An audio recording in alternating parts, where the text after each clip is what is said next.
کہ اے بلال کیا تمہیں میری یاد نہیں آ رہی ہے؟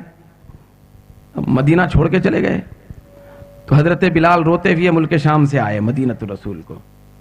یہاں آنے کے بعد کوہرام مچ گیا مدینے میں.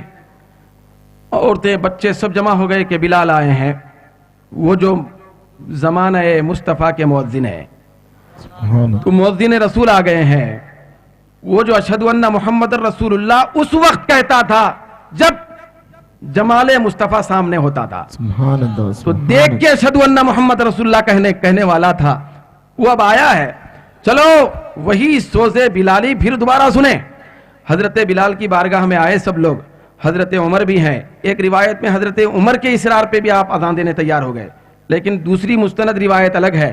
حضرت صدیق اکبر نے بھی فرمائش کر دی کہ اے بلال، وہ اذان پھر دوبارہ سننا چاہتے ہیں، وہ یاد پھر دوبارہ تازہ کرنا چاہتے ہیں، ایک مرتبہ اذان دے دو. حضرت بلال انکار کرتے رہے، صحابہ اصرار پہ اصرار کرتے رہے. حضرت بلال عرض کرتے رہے کہ میں اب اذان دینے کی سکت نہیں رکھتا. کیوں؟ اس لیے کہ جب میں پہلے اذان دیتا تھا تو دیکھ کے دیتا تھا، اب میں اذان کیسے دوں؟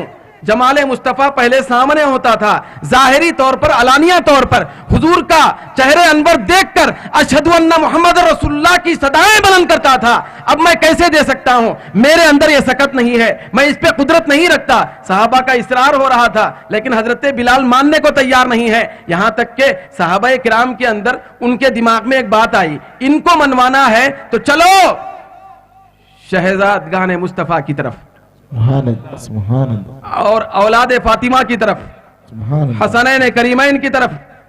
سیدہ فاطمہ رضی اللہ تعالیٰ عنہ کے گھر پر صحابہ جلوس کی شکل میں روانہ ہوئے.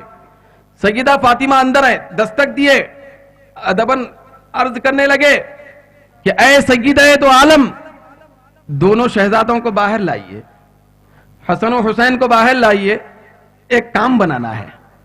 تو حضرت حسن، حضرت امام حسین، دونوں شہزادوں کو صحابہ اکرام اپنی جھرمٹ میں لیے اور سب مل کر حضرت بلال کے پاس پہنچے. پھر شہزادوں سے صحابہ نے کہا، عرض کیا کہ تم اگر کہیں گے تو بلال کبھی انکار نہیں کریں گے، بلال کبھی انکار نہیں کریں گے. تم سے ہماری خواہش یہ ہے کہ تم اذان بلالی سنا دو، آپ حضرت بلال کو حکم دے دو، وہ انکار نہیں کر پائیں گے. دونوں شہزادوں کو لے کر جب صحابہ پہنچے تو حضرت بلال سے حضرت حسنین کریمین نے فرمایا کہ اے بلال، ہم نانا کی اذان سننا چاہتے ہیں، نانا کا نام اذان میں سننا چاہتے ہیں، تھوڑا ان عاشقوں کی پیاس کو بجھا دو. ہمارا یہ کہنا ہے کہ 2 بول اذان کے دے دو. حضرت بلال اب ٹال نہیں سکے. کیوں؟ اس لیے کہ حضرت بلال جس پیاس کی طلب میں ملک شام سے آئے تھے، وہ پیاس حسنین کریمین کے چہرے کو دیکھ کر پوری بجھ گئی. سبحان اللہ، سبحان اللہ، نعرہ تکبیر، اللہ اکبر، نعرہ رسالت، یا رسول اللہ، نعرہ حیدری، یا علی. اب اس کے بعد بے ساختہ حضرت بلال تیار ہو کر کھڑے ہو گئے. لیکن بات کچھ تھی، کچھ درد تھا، کچھ مسئلہ تھا. حضرت بلال شروع کی اذان، اللہ اکبر کی صدا بلند ہوئی تو روایت میں آتا ہے کہ پردے میں رہنے والی خواتین باہر آ گئیں. سب خاتون اور سب بچوں کی زبان پر ایک ہی ولولہ تھا، ارے دیکھو بلال نہیں، مصطفیٰ آ گئے. سبحان اللہ، سبحان اللہ، سبحان اللہ. چلو بڑی دیر کے بعد اب دیدار ہونے والا ہے. اس زمانے کی یاد تازہ ہو گئی، ہر ایک وارفتگی اور دیوانگی میں آ گئے. خواتین کو یہ تک یاد نہیں رہا کہ ہم کو پردے میں رہنا ہے. وہ محبت میں اور ولولے میں باہر نکل گئی، جذب کی کیفیت طاری ہو گئی، کوہرام مچ گیا. حضرت بلال کے کلمات آگے بڑھتے گئے. حضرت بلال پہنچے اشہد ان لا الہ الا اللہ تک. جب اشہد ان محمد رسول اللہ کے الفاظ زبان سے نکالنے کا وقت آ گیا، حضرت بلال انتہائی جذب و مستی میں چور ہو کر زمین پہ تشریف لائے. اذان کی تکمیل انہوں نے نہیں کی, دھاڑے مار کے صحابہ رونے لگے. وہ حسن و جمال کا منظر دوبارہ نظروں کے سامنے آ گیا تھا. تو ایسی تڑپ رکھ کے زندگی گزارنے والی جماعت کا نام صحابہ ہے. سبحان اللہ سبحان اللہ. صرف دیدار مصطفیٰ کے شوق میں وہ زندگی گزارتے تھے. صحابہ کا عقیدہ یہ تھا کہ جنت بھی سرکار کی زیارت کے سامنے ہیچ ہے. سبحان اللہ سبحان اللہ. ہمیں ایسی جنت بھی نہیں چاہیے جس جنت میں رویت مصطفیٰ نہ ہو. یہ صحابہ کا عقیدہ تھا.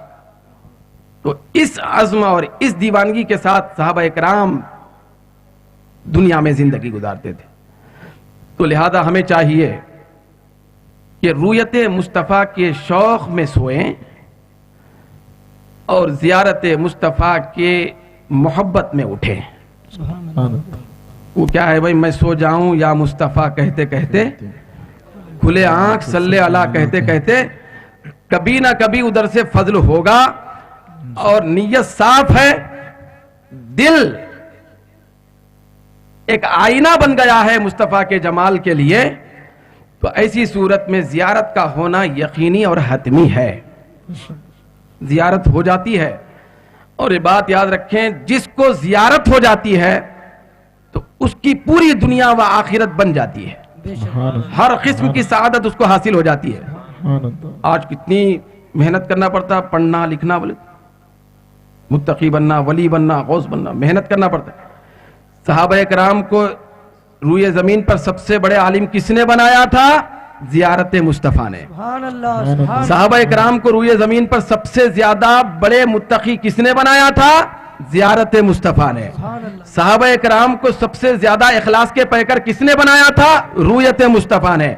ہر چیز کا, ہر کمال کا, ہر سوال کا جواب رویت مصطفیٰ تھا. سبحان اللہ سبحان اللہ. تو ہمیں چاہیے کہ حقیقت میں سرکار کو دیکھنے والے بن جائیں, پھر اس تڑپ میں زندگی گزارنے والے بن جائیں. جب یہ کیفیت کے ساتھ ہم زندگی گزاریں گے تو یہاں نہیں تو قبر میں ضرور انشاءاللہ تبارک و تعالی پوری سعادت کے ساتھ زیارت نصیب ہوگی. اللہ تبارک و تعالی سے دعا ہے کہ پروردگار عالم ہم سب کو سب سے بڑی دولت آقا دو جہاں صلی اللہ علیہ وسلم کی رویت اور زیارت کا شرف عطا فرما. وآخر دعوانا الحمدللہ رب العالمین. ایک ضروری اعلان سماعت فرمائیں. انشاءاللہ